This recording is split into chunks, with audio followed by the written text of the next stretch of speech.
अस्सलाम वालेकुम दोस्तों, बिटकॉइन चल रहा है 84,000 के ऊपर। 86,000 की जो हमारी सपोर्ट थी वो भी यहाँ पे टूटती हुई हमें फिलहाल के लिए दिख रही है।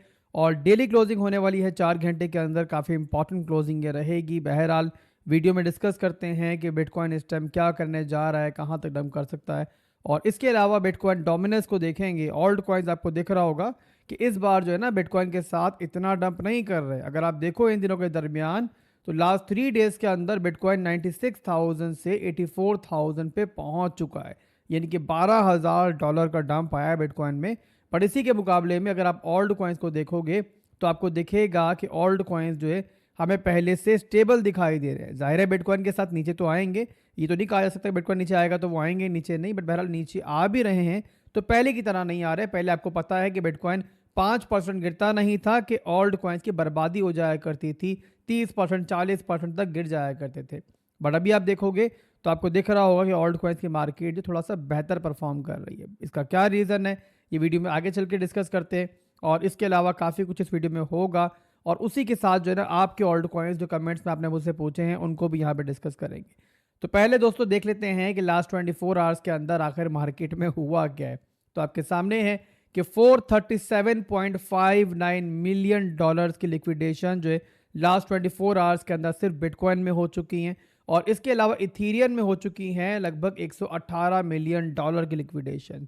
उसी के साथ अब देखो तो आपका सोलाना जो है वहाँ पे 27 मिलियन डॉलर की लिक्विडेशन हो चुकी है। और इसके अलावा बाकी ओल्ड कॉइन्स के अंदर भी आपको दिख रहा होगा कि अच्छी खासी लिक्विडेशन हुई है। तो ओवरऑल लास्ट 24 आवर्स के अंदर अच्छी खासी बर्बादी जो है हमें देखने को मिली है। और इसी के साथ crypto fair and greed index जो है आपके सामने वो पहुंच चुका है यहाँ पे 26 के ऊपर। यानी कि मार्केट में इस टाइम जो है बे इंतहा फेयर चल रहा है। खास तौर पे रिटेल मनी जो है वो बे इंतहा पैनिक है। और ये सिचुएशन जो है मार्केट में काफी देर के बाद हुई है। फेयर एंड ग्रीड इंडेक्स जो है ना इस रेंज के अंदर यानी कि एक्सट्रीम फेयर के अंदर लास्ट टाइम तब आया था कि जब बिटकॉइन 50,000 के लेवल पे डंप करके पहुंचा था। और एक दफा फिर से अब दोबारा जो है वही सिचुएशन हमें दिख रही है। तो हम कह सकते हैं कि 50,000 के लेवल पे जो सिचुएशन मार्केट में बनी हुई थी, जो पैनिक क्रिएट हुआ था, लगभग वैसा ही पैनिक जो है हम एक दफ़ा फिर से देख रहा है। एनीवेज अब यहाँ से चलते हैं हम लोग बिटकॉइन के चार्ट के ऊपर और वहाँ पे देखते हैं कि बिटकॉइन क्या कर रहा है।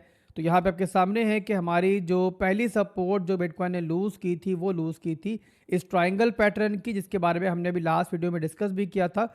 और आपको बताया था कि इस ट्राइंगल पैटर्न के ब्रेकडाउन करने के बाद जो है टारगेट जो हम ले सकते हैं इस पैटर्न का वो ले सकते हैं लगभग यहाँ पे 14 से 15% का। तो इस लिहाज से अगर अभी तक हम देखते हैं तो ब्रेकडाउन के बाद जो है बिटकॉइन लगभग डंप कर चुका है तकरीबन यहाँ पे 12% तक। और कंप्लीट टारगेट हिट होने का मतलब ये है कि जो फेयर वैल्यू गैप है ना यहाँ पे जहाँ मौजूद है ऑलरेडी बिटकॉइन, ये भी जो है हमें स्वैप्ट आउट होता हुआ लग रहा है। इसके अलावा नीचे थोड़ा सा हमारा सीएमई गैप भी मौजूद है और अनफिल्ड सीएमई गैप मौजूद है। अब जब मार्केट यहाँ तक आएगी तो बहुत कम चांसेस है कि मार्केट जो है ना इसको लेकर ना जाए। तो हम ये एक्सपेक्ट कर सकते हैं कि मार्केट थोड़ा सा जो है ना ऊपर नीचे होके इस तरीके से जो है ना सीएमई गैप को लेके जा सकती है। और उसके बाद फिर जो है ना हम जो है एक वापसी देख सकते हैं। बट वापसी के लिए क्या ज़रूरी है कि बिटकॉइन जो है ना इस तरीके से हमें स्ट्रक्चर ब्रेक दे। अब जहाँ पे हमें इंटरनल स्ट्रक्चर ब्रेक मिलेगा वहीं से हम लॉन्ग करेंगे। अब चाहे वो हमें कहीं भी मिल जाए वहाँ पे एनालाइज करेंगे मार्केट को और वहाँ से इंशाल्लाह हम लॉन्ग करने की पूरी ट्राई करेंगे। एक बात याद रखो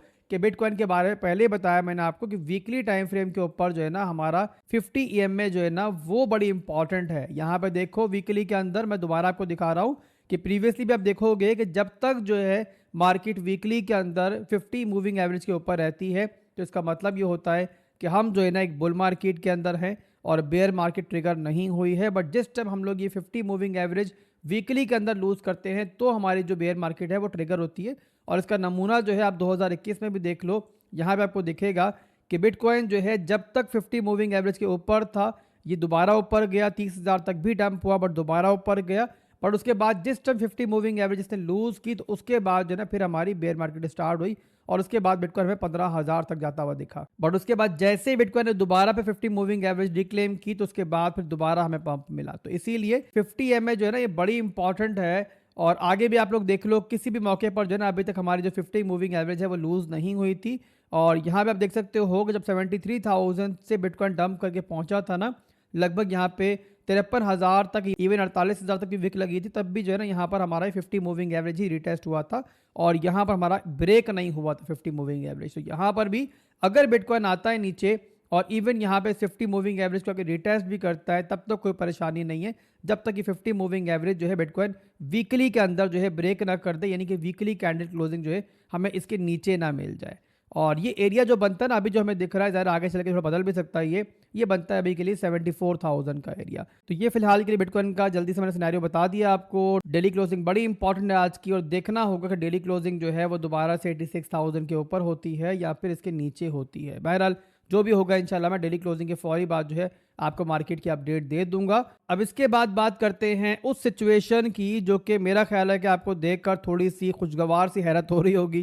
प्रीवियसली बिटकॉइन जो है जब 5% भी डंप होता था तो ऑल्ट कॉइन्स वहाँ बर्बाद हो जाया करते थे, 20% 30% तक भी ऑल्ट कॉइन डंप होते थे।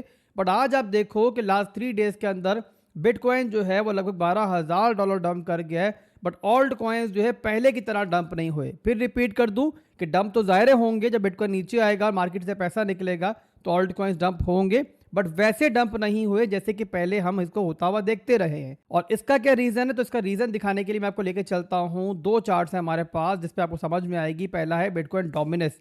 अब बिटकॉइन डोमिनेंस को अगर आप देखो तो आपको दिख रहा होगा कि जो हमने डिस्कस किया था कि ये हमारे पास जो है ना एक सपोर्ट है, अब ये सपोर्ट भी जो है लूज करता हुआ दिख रहा है। लास्ट 2 डेज से आप देखो बिटकॉइन डोमिनेंस जो है जो गिरी है यहाँ पे लास्ट 2 डेज के अंदर, वो गिरी है 2% से ज्यादा। और अभी भी यहाँ पर देखो तो कैंडल जो है वो काफी गंदी किस्म की बन रही है। अब यहाँ पर डेली क्लोजिंग जो मिलने वाली है लगभग 3 घंटे के अंदर, वो अगर इस रेंज से नीचे हो जाती है तो इसका मतलब ये होगा कि फिर जो है ना बिटकॉइन डोमिनेंस जाके रिटेस्ट करेगी इस ट्रेंड लाइन को। ये ट्रेंड लाइन कौन सी है, ये ट्रेंड लाइन जो है ना बड़ी इंपॉर्टेंट है। अगर आप देखो तो डेली के अंदर जो है डोमिनेंस इस ट्रेंड लाइन से बार बार बाउंस कर रही है, और ये बाउंस जो आ रहा है ना, ये आ रहा है 54% से।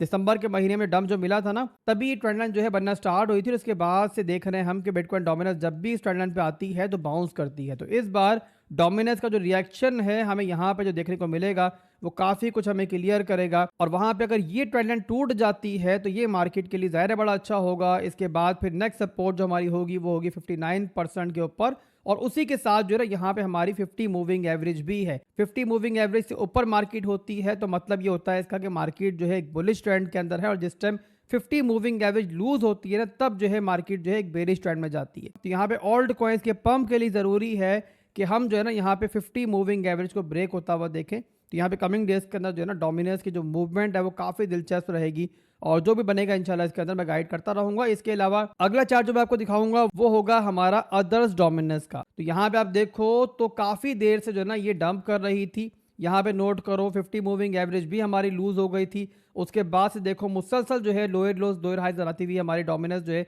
अदर्स डोमिनेंस जो है नीचे आ रही थी। और अब यहाँ पर देखो तो 2 दिन के दरमियान जो है ना ये अदर्स डोमिनेंस जो है अब यहाँ पे हमें पंप होती हुई दिख रही है।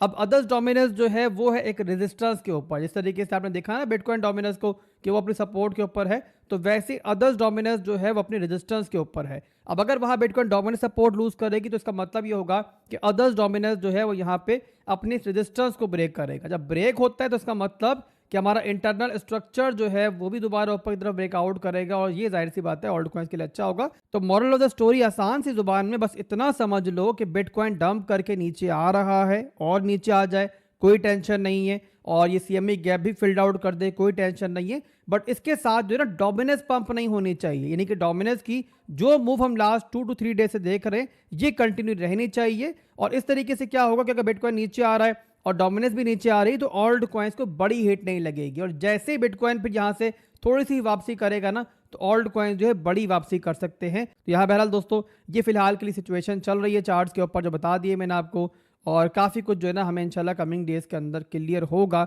और ये पूरे का पूरा वीक समझ लो कि बड़ा इंपॉर्टेंट है मार्केट के लिए। इसके बाद बहरहाल चलते हैं मेरे भाइयों अब आपके ओल्ड कॉइन्स की तरफ, और जल्दी से कुछ ओल्ड कॉइन्स मैं आप लोगों के लूंगा, रैंडमली लूंगा, हमेशा की तरह ज़्यादा ओल्ड कॉइन्स नहीं ले पाऊंगा। तो यहाँ पहला कमेंट जो है हमारे पास, ये नाम तो इनका समझ में मुझे नहीं आ रहा, बट जो सवाल किया मैं इसका जवाब दे देता हूँ। इन्होंने सवाल किया है कि फ्यूचर ट्रेड के अंदर अगर शॉर्ट किया हुआ है और वो कॉइन अगर डीलिस्ट हो जाए तो क्या होगा। तो ऐसा होगा कि आपकी जो फ्यूचर्स ट्रेड है ना वो क्लोज हो जाएगी। बट ये याद रखिए कि जब भी ऐसा होता है ना पहले एक्सचेंज जो है वार्न करती है और बाकायदा अनाउंसमेंट आती है कि ये होने जा रहा है, आपको टाइम पीरियड मिलता है, उसके अंदर अगर चाहो आप लोग तो अच्छे मौके के ऊपर जो है अपनी ट्रेड को क्लोज कर सकते हो। बट अगर आपकी ट्रेड जो है कंटिन्यू रहती है और डिलिस्टिंग का टाइम आ जाता है तो फिर वहाँ पर जो आपकी फ्यूचर्स ट्रेड है वो क्लोज कर दी जाती है। बहरहाल अगला कमेंट है हमारे पास बाहू स्टेट का, और इन्होंने पूछा है वेनरी के बारे में। 40 कमेंट ये कर चुके हैं। बहरहाल आपका कमेंट जो है पहली बार मेरे सामने आया है और मैं इसको डिस्कस कर रहा हूँ। तो यहाँ पे चार्ट मैं इसका ओपन कर लेता हूँ वेनरी का। तो वेनरी का चार्ट मैंने ओपन कर लिया है और इसको मेरा ख्याल है कि हमने लास्ट डेज के अंदर देखा होगा, डिस्कस भी किया होगा, तभी यहाँ पर जो कीड़े मकोड़े बने हुए हैं। एनीवेज यहाँ पे वेनरी जो है अपना ऑल टाइम लो तोड़ चुका है, उसके नीचे ट्रेड कर रहा है और नीचे कोई प्राइस एक्शन मौजूद नहीं है। तो फिलहाल के लिए ज़ाहिर है कुछ नहीं बन रहा है इसके अंदर। और अभी के लिए यहाँ पर जो है ना एक समझ लें ज़बरदस्ती की ट्रेंड लाइन हमने ड्रॉ की हुई है और उसके लिहाज से इस ट्रेंड लाइन की सपोर्ट पे वेनरी मौजूद है। अब यहाँ पे वेनरी की वापसी के लिए हमें चाहिए प्रॉपर फ्लोर, प्रॉपर स्ट्रेंथ। और वो कैसे दिखेगी उसके लिए आपने सिंपली जाना है डेली टाइम फ्रेम के अंदर। और जिस टाइम डेली के अंदर यहाँ पे हमें कोई स्ट्रक्चर ब्रेक मिलता है ना, तो समझ जाना कि वेनरी जो है ना पहले की तरह एक दोबारा वापसी करने जा रहा है। जिस तरीके से यहाँ पे देखो ना, आपको दिख रहा होगा कि पहले लोअर लोज लोअर हाई मुसलसल बन रहे थे, लो बना, ये हाई बना, फिर एक लो बना और यहाँ पे देखो स्ट्रक्चर ब्रेक हुआ है। तो उसके बाद जो है ना वेनरी ने टोटल जो है पंप किया है तकरीबन यहाँ पे 200%। तो वैसे ही अगर हमें यहाँ पे इस तरीके से मिलता है दोबारा से स्ट्रक्चर ब्रेक, यहाँ पे देखो मुसलसल लोअर लोज लोअर हाई बन रहे हैं, लो बना, हाई बना, लो बना, हाई बना। तो जहाँ पे इस तरीके से हमें स्ट्रक्चर ब्रेक मिलता है कि लो बनता है, एक हाई बनता है, लो बनता है और दोबारा अपना स्ट्रॉन्ग हाई तोड़ता है, तो वहीं पे समझ जाना कि दोबारा स्ट्रेंथ आ रही है और वहाँ से जो है ना एक अच्छी वापसी हमें देखने को मिल सकती है। तो फिलहाल के लिए जो है वेनरी के अंदर कुछ नहीं बन रहा और जब तक हमें स्ट्रेंथ नहीं मिलती है ज़ाहिर इसके बारे में फिलहाल कुछ नहीं कहा जा सकता। बहरहाल रात काफ़ी हो गई है तो वीडियो को यहाँ पे क्लोज करते हैं। इंशाल्लाह फिर मिलेंगे दोबारा एक नई वीडियो के साथ। जिसका मैं कमेंट रीड नहीं कर पाया उससे माजरत चाहूँगा, बट आपने परेशान नहीं होना है। बारी बारी इंशाल्लाह सबकी बारी आएगी तो आप लाजमी कमेंट कीजिए किस ऑल्ट कॉइन के आपको एनालिसिस करवाने हैं। इंशाल्लाह नेक्स्ट वीडियो के अंदर आपका मैं कॉइन डिस्कस करूंगा। तब तक के लिए आपसे इजाज़त चाहूँगा। अल्लाह हाफिज़।